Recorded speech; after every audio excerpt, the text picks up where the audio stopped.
하나님 말씀 보겠습니다. 하나님 말씀은 마태복음 6장 24절입니다. 하나님 말씀은 마태복음 6장 24절입니다.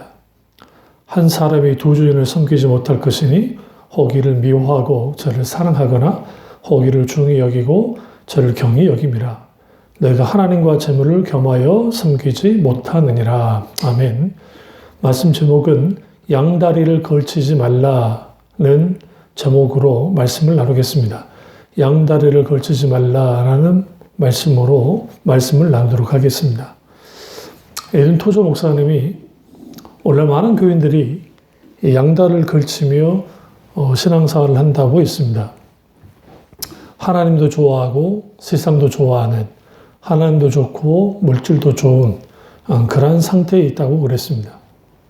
그러다 보니까 하나님 한 발, 세상 한 발 이렇게 양다리를 딱 사이에 두고 세상이 좋을 때는 세상의 다리를 치우쳤다가 또 거기에 세상에서 힘들고 어려우면 하나님께 다리를 두고 그리고 하나님께 치우치기도 하는 그러한 일들을 하는 것을 보게 되어집니다. 토조 목사는 이렇게 말합니다. 대부분의 교인들이 세상을 놀이터로 본다. 그러나 그들은 그것을 인정하지 않는다라고 말을 했습니다. 그러니까 나는 하나님을 믿고 있고 나는 여전히 하나님 그분만을 사랑한다고 말하지만 여전히 하나님 다른 것을 사랑하는 것들이 많다는 사실이에요. 그래서 이런 속마음을 들키면 그들을 아주 싫어한다고 정색하지만 사실상 그들은 오히려 세상을 놀이터로 보고 세상에서 뭐한다? 거기에서 기쁘게 즐겁게 살아가고 있다는 것을 이제 뼛속 깊이 에든 토조 목사님이 지적했던 것을 보게 되어집니다. 그럼 어떻게 할 수 있느냐? 하나님도 좋고 세상도 좋은 거예요. 이런 사람들은 신앙의 본질로부터 떨어져 나올 수밖에 없습니다.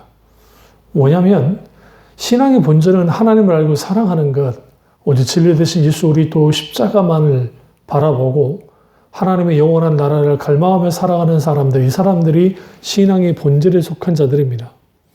히브리서 기자가 우리의 본향은 이 세상에 속해 있지 않고 하나님의 나라에 있다고 했지만 여전히 우리는 우리의 본향이 이 땅인 것처럼 세상이 좋아서 세상을 즐겁게 살아가는 사람들이 있는 것을 보게 되어집니다. 에든 토조 목사님 한 발 더 나아가 이렇게 말합니다. 하나님 한 발, 세상 한 발 있는 양다리를 걸친 교인들의 예배라는 것은 쫙 빼입은 술꾼이나 샴페인만 없을 뿐이지 종교화된 나이트클럽에서 노는 것과 다를 바 없다고 일갈했습니다. 어떤 좀 과격하다고 할 수 있을지 모르지만 오늘날 우리가 우리의 삶을 들여다보고 우리 예배를 들여다보고 우리의 생각을 들여다보고 우리의 가치관을 들여다보면 우리는 여전히 하나님 한 발, 세상 한 발, 양다리를 걸치며 사는 경우가 많다는 사실입니다. 이것을 성경의 관점에서는 경계선상에 있는 교인들이라고 하는 겁니다. 경계선에 있는 거예요. 이게 하나님께 완전히 투항한 것도 아니고 그렇다고 세상에 완전히 투항한 것도 아닌 아주 애매모호한 상태, 그게 더 고통스러운 거죠. 그러니까 어쩔 때는 죄책감에 휘달리기도 하고 어쩔 때는 그와 상관없이 즐기기도 하는, 그러니까 어떤 사람이 가장 불행한 사람이냐면 온전한 그리스도인으로서 살지 못하면 이거 좀 찝찝한 거예요. 이렇게 하면 안 될 것 같은데? 이런 삶은 좀 아닌 것 같은데? 그래도 또 세상이 좋으니까 세상 좋은 방법대로 또 살아가는 거죠. 그러다가 그렇게 살면 또 이게 아닌 것 같아. 뭔가 좀 찝찝함이 있어. 그리고 또 하나님께 온전히 하나님 편에 서기도 애매모호한 상태. 그러니까 일종의 갈등 아닌 갈등을 하는 거예요. 하나님과 세상 사이에서, 하나님과 물질 사이에서 이렇게 갈등을 하는 겁니다. 오늘 예수님이 하나님과 재물을 겸하여 섬기지 못한다 할 때 이 재물은 단순히 돈만을 말하는 건 아닙니다. 물론 여기서 중요한 것은 돈, 물질이겠죠. 그러나 더 중요한 것은 여기서 재물은 사실상 세상에서 가치 있다고 여기는 모든 것들이에요.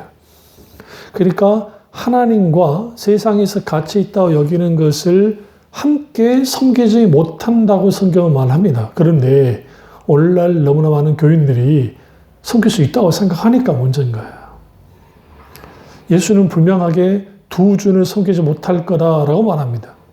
이를 혹은 미워하고 저를 사랑하거나 아니면 혹은 중히 여기고 저를 경히 여김이라 라고 분명히 말씀하고 계세요. 이걸 좀 더 깊이 보면 하나님보다 재물을 더 사랑하는 것은 하나님을 미워하는 것이라고 볼 수 있습니다. 또 하나님보다 재물을 더 사랑하는 것은 하나님을 가볍게 여기는 거예요. 경히 여긴다 했으니까 쉽게 여기고 가볍게 여기는 거라고 저는 말씀하시는 거예요. 어떻게 보면 이게 좀 극단적인 말씀 같지만 아주 중요합니다. 그러니까 예수님이 오늘 이 말씀을 통해서 예수님 당시 이 말씀이 산상수훈에서 나온 말씀인데 보물을 하늘에 쌓아두라고 주님이 분명히 6장 19절에 말씀하고 계세요. 그리고 난 다음에 우리가 추구할 바는 이 세상의 물질로 이거를 이 땅에 막 쌓아두는 게 아니라 정말 하나님의 영광을 드리는 하나님 그분의 기뻐하시는 것들을 통해서 우리가 온전히 보물을 쌓자는 거예요. 하늘에. 그러니까 하늘의 보물을 갈망하면서 살아가야 되는데 쌓는 것을 이 땅의 보물을 막 쌓아가는 거죠. 그 대표적인 게 재물이라는 겁니다. 물질이라는 겁니다. 그래서 물질을 교만히 섬기지 못한다는 거죠. 반대로 말하면 이거예요. 세상을 사랑하면 하나님을 미워하는 것이고 세상을 미워하면 하나님을 사랑하는 것이고 세상을 중요시 여기면 하나님을 정말 가볍게 여기는 것이고 그러나 세상을 가볍게 여기면 하나님을 중요하게 여기게 되는 겁니다.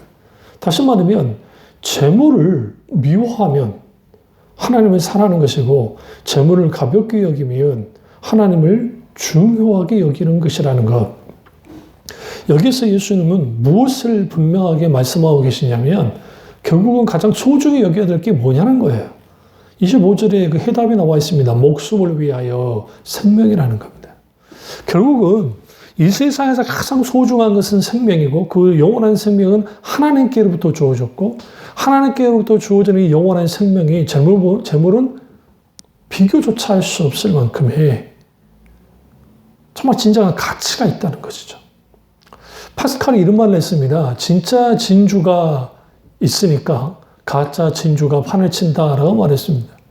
우리가 진짜 신앙, 참된 교회, 참된 그리스도, 성경에서 말하는 그리스도, 그분이 계시기 때문에 이단 같은 가짜들이 판을 치는 것이고 진짜 신앙이 있기 때문에 그 진짜 신앙 말고 가짜 신앙들이 혹은 모조품 신앙들이 판을 칠 수 있는 겁니다. 그래서 우리는 예수님이 이 말씀을 통해서 너희는 누구 편에 설 것인가를 분명하게 밝히고 계세요. 세상 편에 설지 아니면 하나님 편에 설지. 근데 이게 이 둘 다 좋습니다. 하나님 어떻게 이걸 선택할 수 있습니까? 나 하나님 사랑하는 거 아시잖아요. 그런데 어떻게 이 재물까지도 포기할 수 있겠습니까?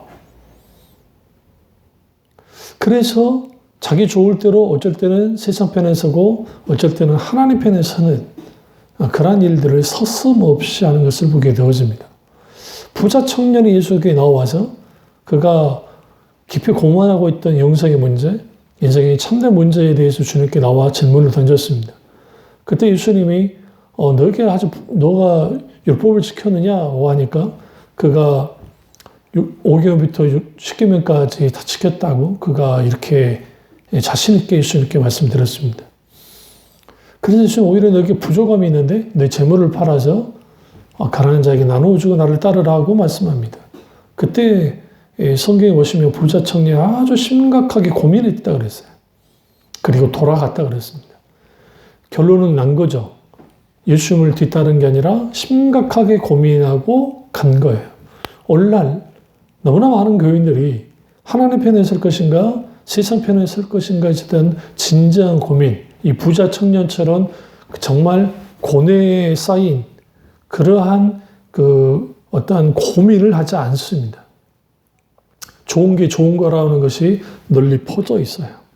그리고 내가 설사 세상 편에 선다 할지라도 이것은 내가 하나님 때문에 하나님께 영광을 드리기 위한 것이라는 자기만의 소위 그 자기 변명, 자기 당위성을 그렇게 만들어내는 거죠. 마치 사울이 아말렉 족속을 진멸하라 할 때 우양과 소와 숨쉬는 모든 것들을 진멸하라 할 때 그럴싸한 양들을 이제 가져와서 하나님께 제사 드린다는 명분을 가지고 나오고 또 아가 왕을 불명하게 다 죽여라 했는데 아가 왕을 살리고 와서 그걸 통해서 자기의 위엄과 자기의 업적과 자기의 성공을 자기의 승리를 만천에 알리고 싶어 했습니다. 그런데 사울이 했던 말은 뭐냐면 이 모든 것은 하나님을 위한 것이다 라고 그럴싸하게 자기 변명을 이제 한 거예요. 오늘날 우리가 세상 편에 설 것인가 하나님 편에 설 것인가 재물을 사랑할 것인가 하나님을 사랑할 것인가 우리는 이 경계선상에서 혼동할 때가 있고 때로는 갈등할 때가 있고 때로는 여기에 힘들어할 때가 있고 어쩔 줄 몰라 할 때가 있단 말이에요. 그래서 여기서 우리는 분명하게 예수님 말씀처럼 두 주인을 섬기지 못한다는 거 여기서 참 중요한 의미예요. 그러니까 내가 재물과 하나님을 동시에 사랑하면 우리는 두 주인을 섬기는 거예요. 이거는 불신앙입니다. 하나님만이 나의 유일한 주인이시기 때문에. 그래서 우리는 하나님만 사랑해야 돼요. 근데 우리는 여전히 나는 하나님, 재물을, 세상을 주인으로 섬기지 않아요. 나는 하나님만을 주인으로 섬겨요. 그런데 세상도 사랑해야 되겠어요. 그러니까 내가 예수님을 처음 믿어요. 그런데 세상 가치관, 생각, 세상적인 것들을 그대로 내버려 둔 채로 소위 말하는 신앙만 받아들이는 거죠. 그리고 내가 하나님을 믿는다 그러는 거예요.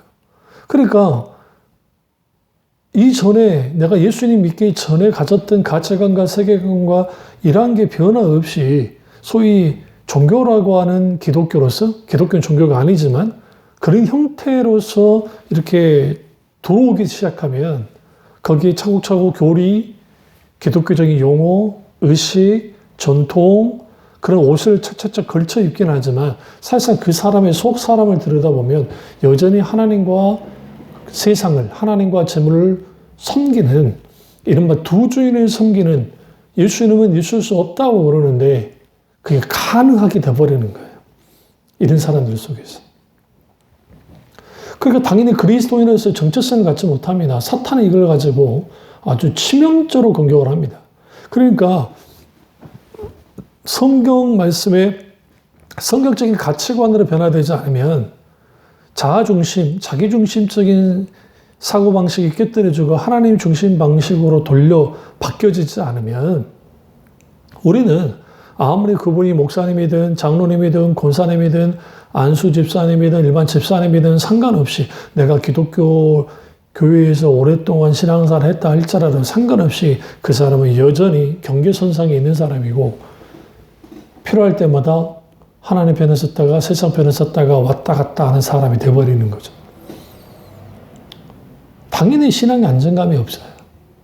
당연히 거기에 기독교의 진정한 진리가 하나님 말씀의 놀라운 역사하심들이 일어날 수 없고 살아서 역사하신 하나님을 깊이 경험하고 아는 것들 거의 불가능하게 됩니다.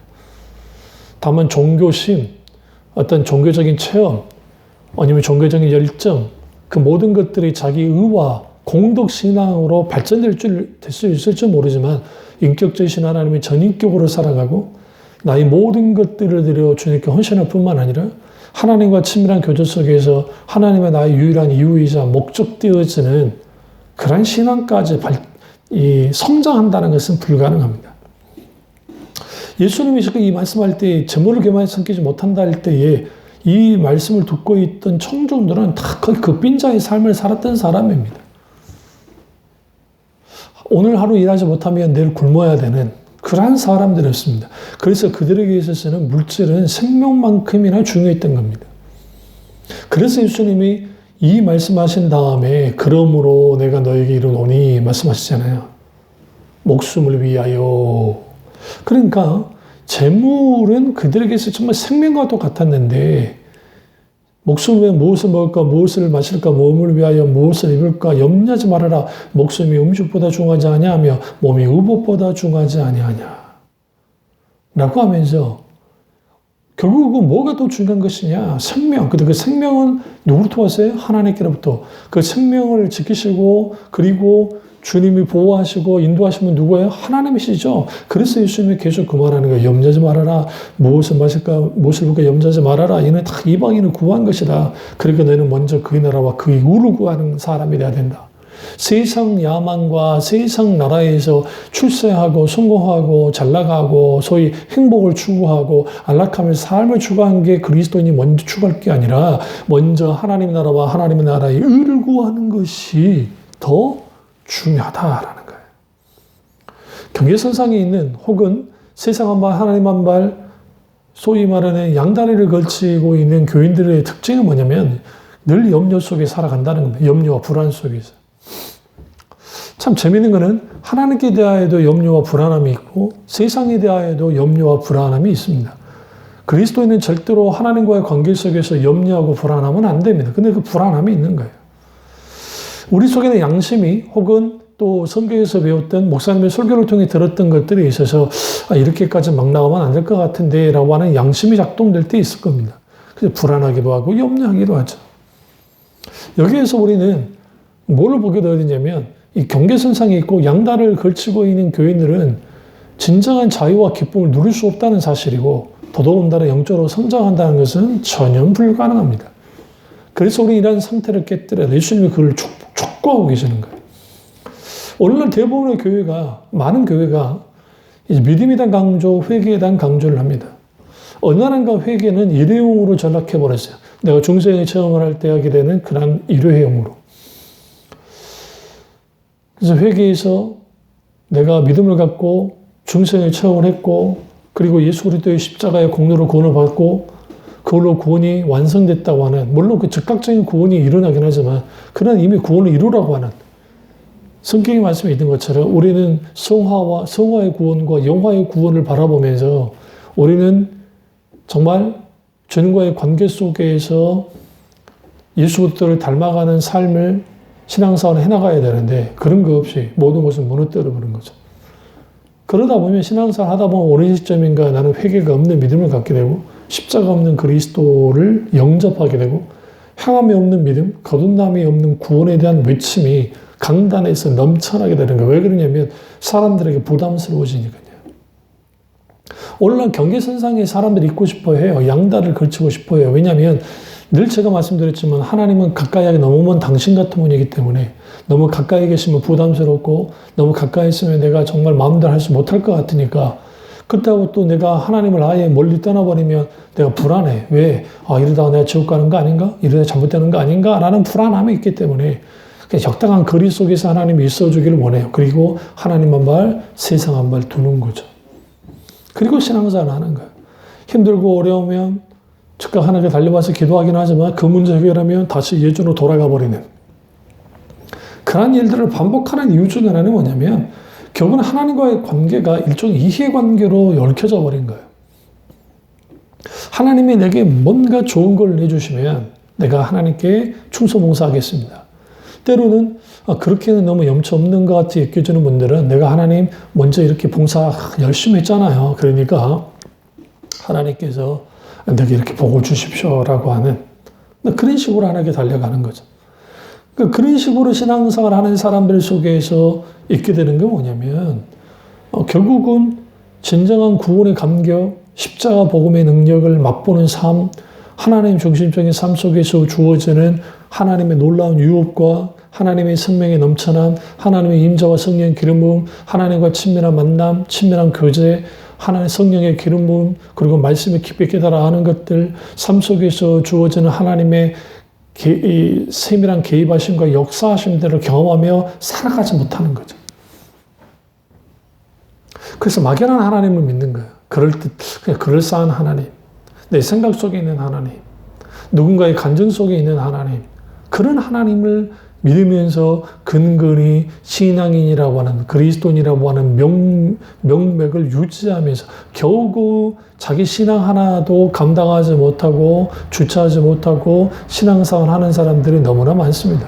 이런 분들이 교사를 하고 이런 분들이 구역장을 하고 이런 분들이 직분을 받고 이런 분들이 그거를 하다 보니까 사람들의 눈도 있고 또 내가 열심히 함을 통해서 하나님의 복도 받아야 되겠고 기타 여러 가지 이유 하지만 그게 벅찬 거예요. 벅차고 벅찹니다. 그 벅참을 가지고 하다 보니까 너무 힘든 거죠. 다 내려놓고 싶죠. 근데 사람 눈치 보이고 때로는 하나님 눈치도 보여서 이러지도 못하고 저러지도 못한 소위 말하는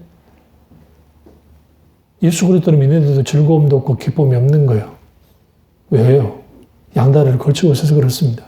경계선상에 있어서 그렇습니다.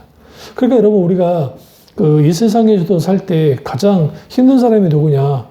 어느 나라에 내가 이민을 갔는데 아직 영주권이나 시민권을 따지 못하고 일정 기간 비자 발급을 받아서 이제 간간히 버티는 거죠.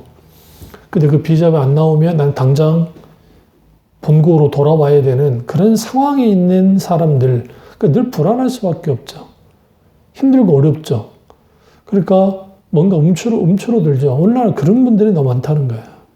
하나님을 믿되 진정한 하나님 나라의 시민으로서 하나님 나라의 백성으로서의 삶을 살아야 되는데 근근히 하나님 나라 백성이라고 하는 그런 비자 발급을 통해서 갱신되어야 되듯이 그렇게 신앙생활 하는 사람들이 생각보다 너무 많다는 겁니다. 그러다 보니 이제 결단을 촉구하고 성경에서는 결단 촉구한 게 많은데 그 결단이 안 되는 거예요. 근데 그런 사람들이 너무나 많거든요, 교회 안에. 그러다 보니까 싸구려 부흥강사들이 값산의 싸구려 복음, 소위 값산 구원을 외쳐낸 겁니다. 솜사탕 복음을 하면서. 그게 한국교회에 독보서처럼 퍼져서 이런 것들이 많아진 거죠. 그래서 설교하면서 복 받아라, 설교하면 성공합니다. 우리는 창조주의 어떤 DNA가 있어서 우리는 뭘 하든 잘 먹고 잘 살 수 있고 복 받을 수 있고 내세까지 덤으로 받으며 이 세상에 떵떵거리고 살고 그리고 우리가 돈을 많이 버는 만큼 그래도 우리는 또 주님을 위해서 복음사에게 또 헌금도 많이 하고 그리고 우리는 자손 대대로 복을 누리면서 하나님 나라의 이런 백성의 어떤 멋진 삶을 사십시오라고 하는 설교에 매료되죠. 언뜻 들으면 그 말들이 전혀 잘못된 게 하나도 없는 것 같아요. 왜냐하면 결국은 하나님께 정말 하나님을 기쁘시게 하는 삶을 살자는 거니까. 그런데 그 이면 속에는 뭐가 있냐면 탐심입니다. 인간의 자기 사랑, 세상 사랑. 그러니까 예수님 지금 이 말하는 거예요. 그러니까 물질과 재물과 하나님을 겸하여 섬기지 못하다는 것은 세상 사랑을 내려놔라는 겁니다. 물질 사랑, 재물 사랑을 내려놔라는 겁니다. 결단하는, 하나님을 사랑하라는 거죠.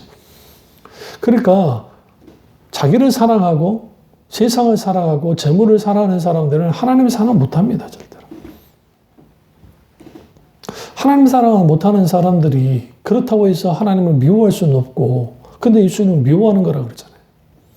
그러니까 우리는 이렇게 말해요. 나는 하나님을 미워하지 않아요. 다만 세상이 좀 더 좋을 뿐입니다. 라고 하는 사람들이 있습니다. 여기에서 이제 심각한 문제가 발생되는 거죠.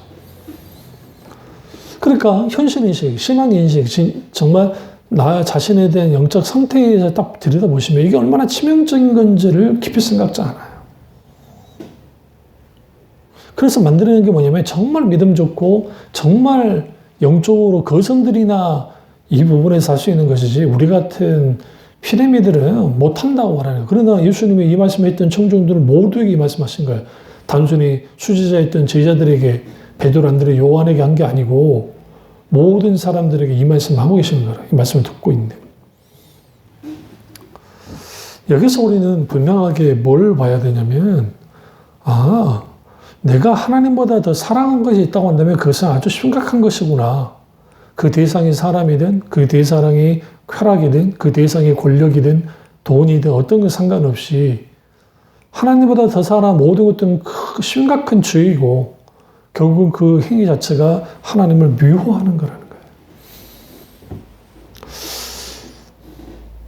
그래서 경계선상에 있고 양다리 걸치고 있는 그 교인들의 특징들은 하나님 말씀 그대로 순종한다는 것이 이게 불가능하다고 여겨요. 그거는 정말 뛰어난 사람, 몇몇 소수 사람이 가능한 것이고, 이거는 이제 그냥 참고로 듣고 삶은 적당하게 그냥 알아서 살면 된다고 생각하는 거죠. 그래서 그러다 보니 말씀을 듣고 끝나고 순종은 별개의 것이 돼버리고 이게 좀 더 앞으로 나가기 시작하면 순종에 대해서 크게 관심이 없게 될 뿐만 아니라 소위 믿음 만능주의, 값싼 은혜에 안주하려 그래요. 결국은 하나님이 다 그래도 다 용서해 주시고 하나님이 다 정말 그래 네가 약하니까 그런 것이야 라고 다 해줄 거라고 생각하는 거예요. 이런 잘못된 가르침이 강단에 선포되어지면 순전한 교인들이 이렇게 해요. 세상과 하나님 사이에서 여전히 경계선에 혹은 양다리를 걸친 때 사랑한 것에 대한 부담감을 느끼지 않아요. 이게 문제인 거예요. 이게. 그러니까 이런 부담감이 없는 거예요. 그럼 우리는 인간은 기본적으로 죄성이 자기 변명의 능숙함이나 어떻게 우리가 이렇게 다 살아갈 수 있냐. 우리 연약한 인간인데. 그러니까 이거는 너무 지나친 거고 우리가 하나님 떠나지 않고 여전히 예배 드리고 교인으로서의 삶을 사는데 내가 왜 하나님을 안 사랑하지. 그럼 내가 세상을 사랑하지만 하나님보다 더 사랑하지 않아. 그런데 또 세상 것들도 사랑하며 사는 거 그게 뭐가 잘못된 거냐는 거예요. 근데 예수는 뭐라 하면 그게 잘못됐다 하잖아요. 그는 예수는 미워하는 거라잖아요. 근데 하나님을 뭐 하는 거라고? 가볍게 여기는 거라고 하잖아요. 그러니까 여기에서 우리는 어떤 그 함정에 빠지냐면 어떤 심각성, 그러니까 이런 심각성에 대한 둔감함이 생기는 거예요. 이게 이제 오늘날 많은 교인들이 병들게 하는 근본적인 원인 중에 하나입니다. 내가 예수를 믿긴 믿는데 그 믿은 사람이 저는 그리스도인처럼 살아가지 않는 거예요. 세상 사람과 별다를 바 없는 상태로 살아가는 이 모든 모습들, 그것은 결국은 하나님과 세상을 한 발씩 어떻게 딱 두고 그렇게 있기 때문에 나타나는 현상입니다. 그래서 구원의 확신 문제도 마찬가지예요. 구원의 확신이 원래 한국 교회만큼 구원의 확신을 강조하는 교회도 없는데 또 한국 교회만큼 구원의 확신에 대해서 허술한 교회도 없어요. 이렇게 세워서 그냥 영접 기도 시켜서 구원받았다 선포하면 구원받았다고 여기는 이 모든 양태들 참 잘못된 것이죠. 그러다 보니까 제가 늘 강조하지만 내가 신앙생활 잘하고 있을 때는 구원받는 것 같은데 신앙생활 좀 못하면 내가 구원받지 못한 것 같은 상황. 어쨌든 하나님이 살아신 것 같고 어쨌든 하나님이 살아계시지 않는 것 같은 그러한 소위 자기 갈등 속에 있게 되어지는 겁니다. 이게 문제인 거죠. 이게. 그러니까 불안함, 불안정함. 그리고 그리스도인으로서의 정체성을 갖고 있는가. 나는 그리스도인이라고 하는 하나님의 택한 백성이고 왕같은 제사장이고 거룩한 나라고 하나님의 소유된 백성이라고 하는 이런 그리스도인으로서의 진정한 자기 정체성을 가지고 이 세상 기준이 아니라 하나님의 기준 속에서 이 세상은 사람을 평가할 때 그 사람이 가지고 있는 외모, 돈, 명예, 성공, 그 사람의 지위, 학벌, 기타 등등 그런 걸 통해 가문, 그런 걸 통해서 평가하지만 하나님의 평가는 전혀 그렇지 않습니다. 진정한 그리스도인은 하나님의 정체성을 가지고 살아가는 거예요. 그 정체성은 하나님을 마음과 뜻과 힘을 다해 사랑하는 겁니다. 라오디게아 교인들처럼 뜨겁거나 뜨겁지도 않고 차갑지도 않은 상태에 빠져는 안 됩니다. 전형적으로 경계선상에 있던 사람들이에요. 그들은 뜨겁지도 않았고 그들은 차갑지도 않았습니다. 이 표는 뜨겁다는 것은 하나님께 대하여 뜨겁고 주에 대하여는 차가운 존재가 되어야 되는데 그러지 못했던 거예요. 오히려 미지근했습니다. 하나님께 대하여도 미지근했고 주에 대하여도 미지근한 사람들, 그들이 라오디게아 교인들이었습니다. 오늘날 그런다는 거죠. 미지근한 상태. 그러니까 하나님으로 인한 그 하나님의 그 엔토스의 강력한 하나님의 특심 속에 있는 열정을 경험한 적이 없으니까 우리가 이런 사람들이 하나님께 나와 예배를 드려도 그것은 자기 수준에서 자기 감정 수준에서 분위기 따라서 교회의 어떤 순서 따라서 예배 드릴 줄 모르지만 내 전 인격을 다 드려서 하나님께 드리는 그런 것들이 가능하냐 안 가능하냐? 불가능하게 되는 거예요. 그러니까 예배 가운데 하나님의 영광의 임재를 경험하지 못하고 예배 가운데 하나님을 기쁘시게 하는 하나님의 마음이 부어진 적이 없으니까 예배의 감격은 거의 없는 거죠.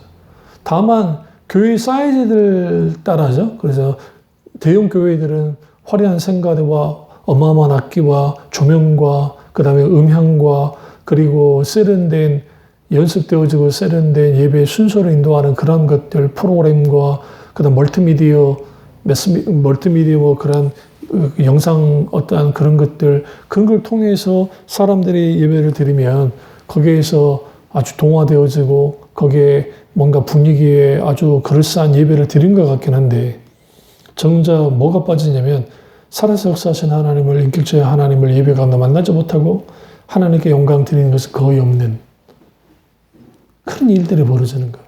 더더군다나 설교 말씀을 듣는다 할지라도 그 말씀과 앞에 또 두렵고 떠오는 자세로 떨면서 그 말씀 앞에 말씀하시면 종이 듣겠습니다라고 하는 그 자세가 없으니까 설교는 설교대로 듣지만 삶은 삶대로 사는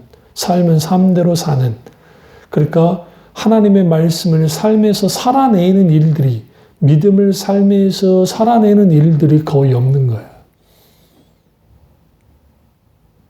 아무리 우리가 설교를 듣고 감동받아서 운다 할지라도 아무리 설교를 듣고 거기에서 막 기뻐하고 즐거워한다 할지라도 정작 삶 속에서 말씀을 살아내지 못하면 그것은 단순히 우리의 단순한 노력과 의지로만 되진 않아요. 거기에 하나님의 깨닫게 하실 그 은혜가 강하게 역사되어질 때 하나님의 거룩한 선한 의지가 하나님의 은혜 가운데 부어지면 성령님의 도우심 속에서 우리가 말씀을 살아내려고 고군분투하고 때로는 몸부림치며 나아가기 시작할 때 그렇다고 해서 그것이 나를 얽매이고 나를 누르고 나를 막 목을 조는 그런 식이 아니라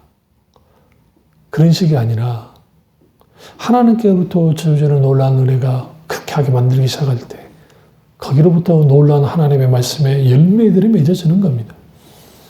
그래서 하나님 한 말, 세상 한 말, 양다리를 걸치고 있는 그리스도인이 진정한 그리스도의 승리와 그리스도 안에 있는 자유와 그리스도 안에 있는 인도하심을 받는다는 것은 불가능합니다. 이 경계선상 양다리를 거쳤던 그러한 사람들이 광야 이스라엘 백성들이 그래 있고 사사시대의 이스라엘 백성은 말할 것도 없습니다. 근데 그들이 좋게 여기는 말을 그들은 믿고 따랐어요. 그렇다고 그들이 하나님 완전히 따르느냐? 그렇지는 않아요. 그들은 여전히 하나님을 믿고 있었지만 자기들이 기준이 되어져서 자기가 원하는 대로 하는 것 그게 한마디로 사사시대의 특징 아닙니까? 그러니까 오늘날 경계선상에 있는 사람들 속에서 뚜렷하게 나타나는 현상이 뭐냐면 사사시대 때의 신앙 사이클이 그대로 돌아가는 거예요. 그러니까 이거죠. 사사시대 이스라엘 백성들이 하나님을 떠나서 이렇게 막 타락을 해버려요. 그러니까 하나님이 이민족을 들어서 그들을 심판하십니다. 그러니까 심판하니까 그게 그들이 부르짖어요. 하나님께 기도해요. 그러니까 하나님이 사사라 보내서 구원해 주십니다. 그리고 그들이 이제 평안한 삶을 삽니다. 다시 또 그들이 타락합니다. 이게 사이클이 계속 도는 거예요. 그러니까 오늘날 너무나 많은 교인들이 이 사이클 속에서 붙잡혀 있는 거죠. 사탄은 이 사이클이 잡혀 있기만 하면 그들이 성장하지 못한다는 걸 알고 있기 때문에 그대로 내버려 둬요. 그래. 그래서 경계선상이나 양다리를 걸치고 있는 교인들의 특징들이 뭐냐면 기준이 자기 기준이니까 자기 마음대로 하는 것들. 그러나 무조건 자기 마음대로 할 수 없으니까 종교적인 어떤 기독교라고 하는 종교적인 어떤 그런 배경이 있으니까 그 안에서 사사기의 사이클을 돌리니까 내가 10년 예수님 믿었고 20년, 30년 믿었는데도 늘 그 자리에 그 모습 그대로 변화되지 않는. 왜요? 삶의 방식이 바뀌어지지 않고 가치관과 세계관이 바뀌어지지 않고 정말 하나님 앞에 내가 결단해서 내가 하나님 편에 서는 일들이 없으니까 여기에서 무슨 일이 벌어져요? 당연히 성장은 고사하고 신앙을 그대로 유지하는 것조차도 힘들어요. 그러니까 내 신앙 하나 유지하는 것조차도 힘들어. 근데 그 상황에서 교회에서 어떤 문제가 좀 생기고 관계 문제가 생기고 어려운 일이 있고 막 그래버리면 이제는 하나님께 대적하거나 하나님을 떠나거나 아니면 하나님을 원망하는 일들을 쉽게 하는 것이죠. 그래서 여러분, 성경에서 그리스도인은 누구냐 할 때에 그리스도인은 하나님께 무조건 항복하고 전향한 사람들이 그리스도인입니다. 지금 예수님이 그 말하는 거, 너희들은 하나님께 전향해라는 거예요. 세상에 항복하지 말고, 물질에 항복하지 말고, 하나님께 항복하고 하나님께 나오라는 거죠. 사랑이 많으신 하나님, 그분을 내가 진정으로 그 항복함 속에서 만나게 될 때 그 하나님을 뜨겁게 사랑할 수밖에 없고, 내 목숨보다 하나님을 사랑할 수밖에 없는 일이 있게 되는 거죠. 그런데 그런 진정한 어떤 트랜스포메이션, 전환과 그리고 어떤 결단이 거기에 따라 나오지 못하니까 늘 우리는 결단에 대한 주저함 속에서 머뭇거리는 거죠. 그 머뭇거리는 동안 무슨 일이 벌어져요?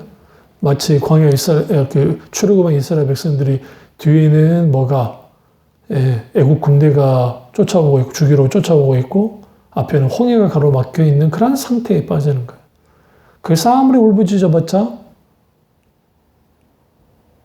없어요. 해결 방법이. 근데 하나님이 모세를 통해서 어떻게 합니까? 순종하도록 하시죠. 그래서 지팡이를 내밀어서 홍해에 딱 가리키게 만들죠. 그러자 밤새도록 동풍이 불어서 홍해가 갈라지는 역사가 나타납니다. 여기서 우리는 뭘 알 수 있냐면 결국은 하나님이 내 편이시고 그 하나님이 내 편 되려면 하나님이 자동적으로 내 편 되어주지 않아요. 그러니까 오늘 우리가 착각하는 게 내가 하나님과 항복하고 하나님 편이 되지 않았는데 여전히 하나님은 내 편 될 거라고 생각하는 거예요. 이거는 몽상이에요, 몽상. 우리 여호수아 한번 가볼까요? 여호수아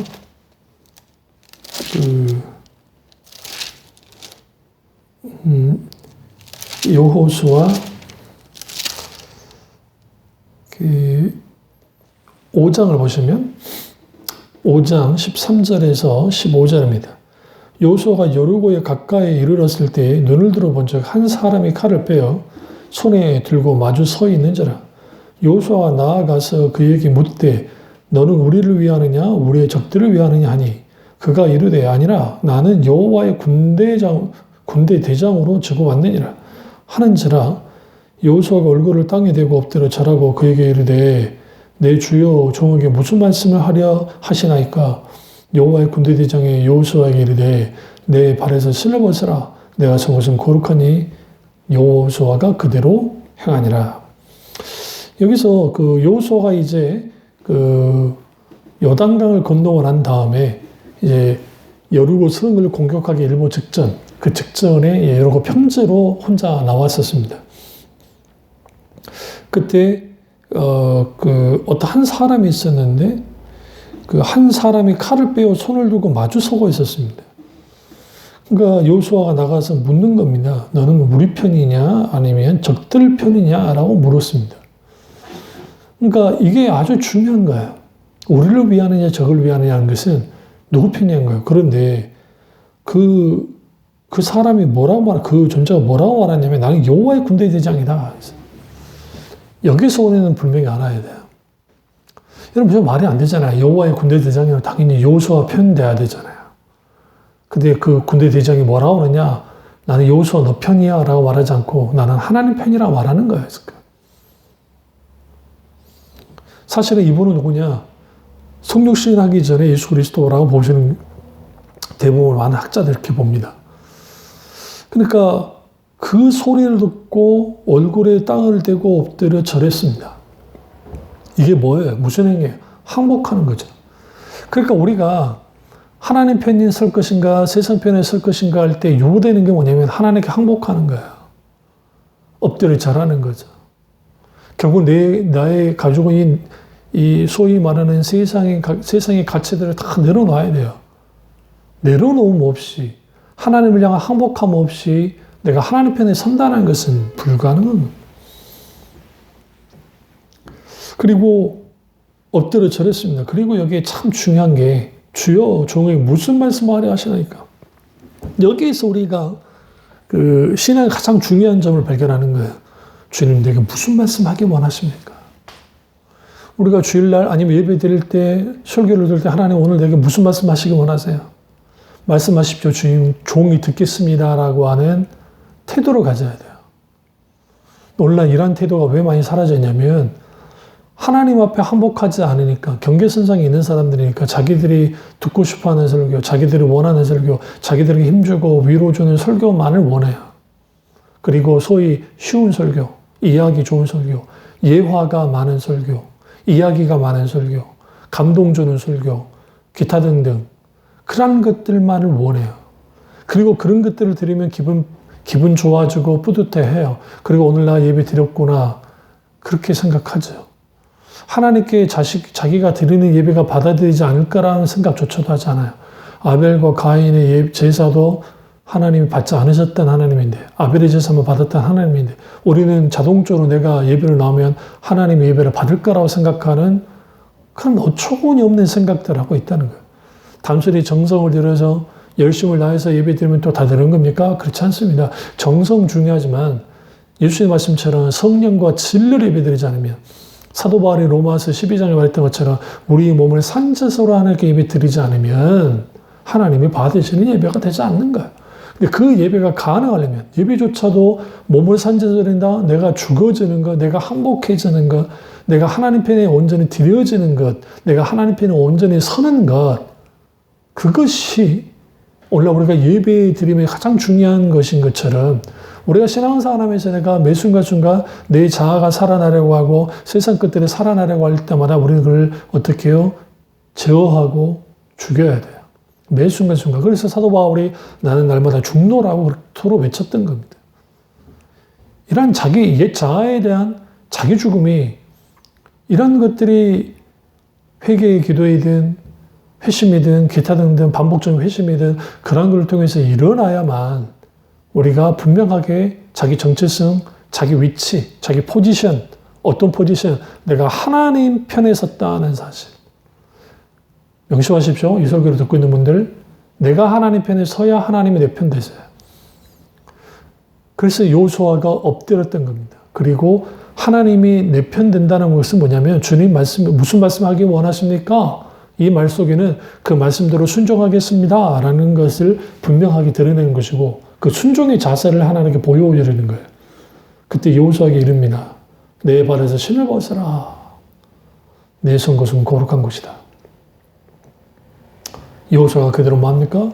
신을 벗었습니다. 이 신을 벗었다는 표현이 왜 중요하냐면, 고대 사회에서 신은 아주 중요한 의미를 갖고 있습니다. 요즘 시대에도 아랍 사회에서도 신발이 아주 중요한 의미를 갖지만, 그럼 그 신발을 벗는 행위는 뭐냐면 내가 종이 됐다는 거예요. 종. 나는 당신의 종입니다. 말씀도 하십시오. 그대로 순종하겠습니다. 라는 태도를 보이는 거죠. 오늘날 경계선상에 있거나 양 다리를 걸치고 있는 교인들에게서 가장 치명적인 약점이 순종이 거의 불가능하다는 사실이에요. 왜? 한 번도 하나님께 항복한 적이 없으니까. 반복적으로 하나님 앞에 엎드린 적이 없으니까. 자기 내려온 놈이 없으니까. 그러니까 아주 애매모호한, 이런 거예요. 내가 완전히 그리스도인도 아니고, 그러다 완전히 세상 사람도 아닌, 애매모호한. 이걸 이제 컬처 크리스찬이라고 하는데, 문화적인 그리스도인. 혹은 썬데이 크리스찬이라는 말을 많이 드셨죠, 과거에. 교회만 살짝 왔다 갔다 하는 사람이 돼버리고, 삶은 세상 사람과 다를 바 없이 살아가는. 이런 사람들. 이런 분들이 뭐 교회에 하는 프로그램에서 뭐 성경 공부를 하거나 뭐 한다고 해서 그렇게 바뀌어지느냐? 바뀌어지지 않아요. 왜? 하나님 앞에 항복하고 자기 내려놓음이 있지 않았고 가치관과 삶의 방식이 변화되지 않는 상태에서 하는 모든 것들은 그냥 종교적인 유희에 불과해요. 종교적인 즐거움. 이 말씀을 제가 왜 이렇게 드리냐면 경계해야 되는 거예요. 이 부분이 분명하게 하나님 앞에 만져져야 됩니다. 이런 사람들이 어떤 사람들이냐, 어떻게 되느냐. 결국은 주님이 나를 사랑해라. 강조점은 그거예요. 세상을, 재물을 미워하고 재물을 가볍게 여겨라. 그리고 하나님을 어떻게 사랑하고 그리고 하나님을 중요하게 여겨라는 거예요. 그런 자들에게 뭐가 있다? 하나님이 아버지로서 분명하게 그를 보호하 지키시고 다스리실 뿐만 아니라 그 모든 것을 책임지시고 인생 누가 책임져요? 내 인생 나의 것? 아니에요. 내 인생 하나님 것이잖아요. 하나님이 책임지는 인생. 세상 끝날까지 하나님은 나를 책임지는 분으로 분명하게 우리를 붙들어 주시고 인도해 주시고 사랑해 주실 겁니다. 거기에 진정한 기쁨과 자유가 있습니다. 이 놀라운 은혜를 누리시는 교우들 다 되시기를 주님의 이름으로 축원합니다. 기도하겠습니다. 기도하실 때 하나님 나와 함께 하시고 이 말씀이 나의 말씀, 우리 말씀 되게 다 기도하시고 우리가 경계선상에서 이렇게 좌우나 우로나 치우치지 않고 이제는 왔다 갔다 하지 않고 하나님 앞에 세상을 말하지 않고 하나님 편에 서는 우리가 되게 다 잠깐 기도하겠습니다. 사랑의 주, 역사 주, 은혜의 주 우리와 함께 하시고 우리가 정말 주님 안에서 하나님 편에 서기 원하고 하나님의 놀라운 편에 서서 진정한 자유와 기쁨을 누릴 수 있도록 은혜 베풀어 주옵소서. 성령의 모시고 보소서. 한 사람 한 사람 마음을 주님 만져주시고 주님 특별히 이 자리에 이 설교를 듣고 있던 또 말씀을 들었던 이 지체들 속에서 하나님 말씀이 놀라운 역사 나타나기 원하오니 성령이 강하게 역사되시고 성령이 강하게 붙잡아 주셔서 놀라우신 아버지의 크신 역사가 나타날 수 있도록 은혜 베풀어 주시옵소서. 예, 주님 더 만져주세요. 성령의 모셔서 더 만져주세요. 성령이 더 붙잡아 주세요. 성령이 더 함께 해주세요. 성령 하나님의 놀라우신 은혜의 역사가 나타날 수 있도록 성령의 역사 주장해 주시옵소서. 오늘의 주님 안에 홀론가 받기 원하고 예수님의 이름으로 기도드렸습니다. 아멘.